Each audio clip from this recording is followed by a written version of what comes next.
God, it's so cold. I can't even speak properly. Didn't even get to cross.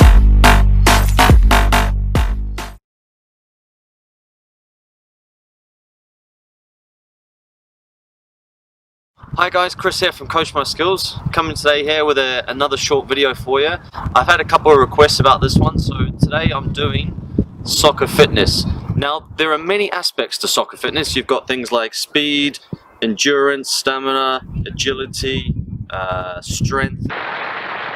So only today is what I want to focus on is building that base fitness. So if you're starting from like an off season and you're starting to work into a season that's upcoming and you're in pre-season with that and you want to start from the bottom and try and build that base up, that's the sort of fitness that I'm talking about now. So I want to just talk through three different types of training that you can do to help improve that soccer fitness. So just before you get started with any fitness work, of course it's important with these things to warm up properly. Now I'm not going to talk about a warm up today, maybe we'll do that in another video, but make sure that you warm up properly. Certain things like dynamic movements are perfect for this sort of fitness work, so make sure you do that and avoid any injuries. Now I apologize for the wind. It's quite strong here, so hopefully it doesn't affect the sound. Now the first training type that we'll speak about is continuous training. Now the clue is in the title with this one, continuous, as you can see there. So it's a form of training that is a low aerobic training, so you're doing it at low intensity, but you do it for a longer period of time. So that's something like, you know, if you're going to the gym, you're 30 minutes on a bicycle, a low intensity, keep it going for 30-40 minutes. It's a long period, so this is a good sort of training to begin with. It's a baseline training. So for the first, I would recommend for the first 1 to 2 weeks of your initial training of your off season, you stick to continuous training to try and build that base up of your fitness. After you've built that base up of your fitness, after 1 to 2 weeks, you can start moving on to these other different types of training I'm about to speak about.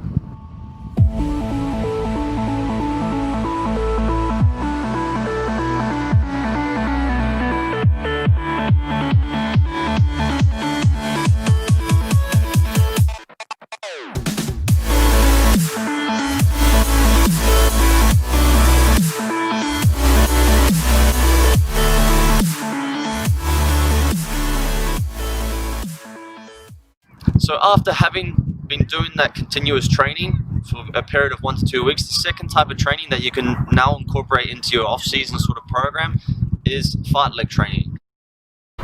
Believe it or not, that fartlek training means speed play in Swedish, of all languages. So for me, fartlek runs are like the holy grail for soccer fitness. What they are is basically, it's like a small surge of increased speed, and then you follow that up with coming back to your normal zone and recovering and then trying to repeat again. So it's very much specific to a football game where you're making short dashes, short sprints, and then you want to try and recover as quickly as possible. So they're perfect for football and something that you need to incorporate to build that soccer fitness base up. Now to start off with the fartlek runs, I would recommend just doing things like a 20 minute timed run, and you can do say a 3-minute jog and then do a fartlek run for 1 minute where you increase the speed, run at sort of 70 to 80% of your maximum. That's all it is. It's not a full out maximum run. You're not trying to hit the red line of things. You're not trying to push yourself to the limits. It's at a good pace like that. And then after you've done your minute, you're then going to recover again for those 3 minutes. So it's like I said, it's very specific for football. It's very relevant. So it's something you should definitely incorporate in your training.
Okay, but you got the first continuous training. The second thing is your fight leg training, and then you want to incorporate the last thing that I think is essential for football players as well, is interval training.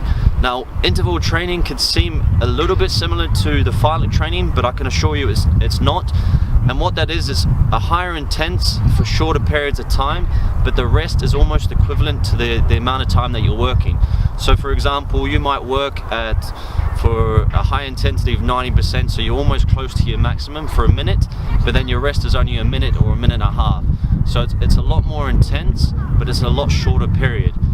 So a little bit like the fight leg training as well, with the interval training, it's important to focus as well on the recovery. So it's like when you're recovering, your body is also adapting as well. So it is part of the process that when you put in the work in and you're recovering, you focus on the recovery as well, because as you're doing it, your body makes changes, you're becoming a lot more stronger and fitter, and this is perfect for football as well. So it's important that you build up through that, and I'll show you that as well, that you build from the continuous to your fight leg into your interval, and then you start to incorporate them all, and that will really give you a really good basic ground fitness for football, for moving forward into things that are more specific, like speed, agility, all those other things that you'll have as well that you can focus on another time.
So that's the 3 types of training that I'd recommend to do, especially if you're doing an off-season program. To the people that requested this video, thank you very much. I picked probably the worst day to do it. It's so cold, and yeah, but I hope that it's useful for you. So thanks for watching. I hope you enjoyed the video. If you did, give it a thumbs up.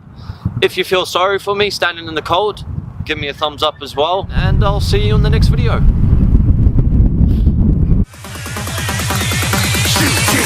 Didn't even get to bronze.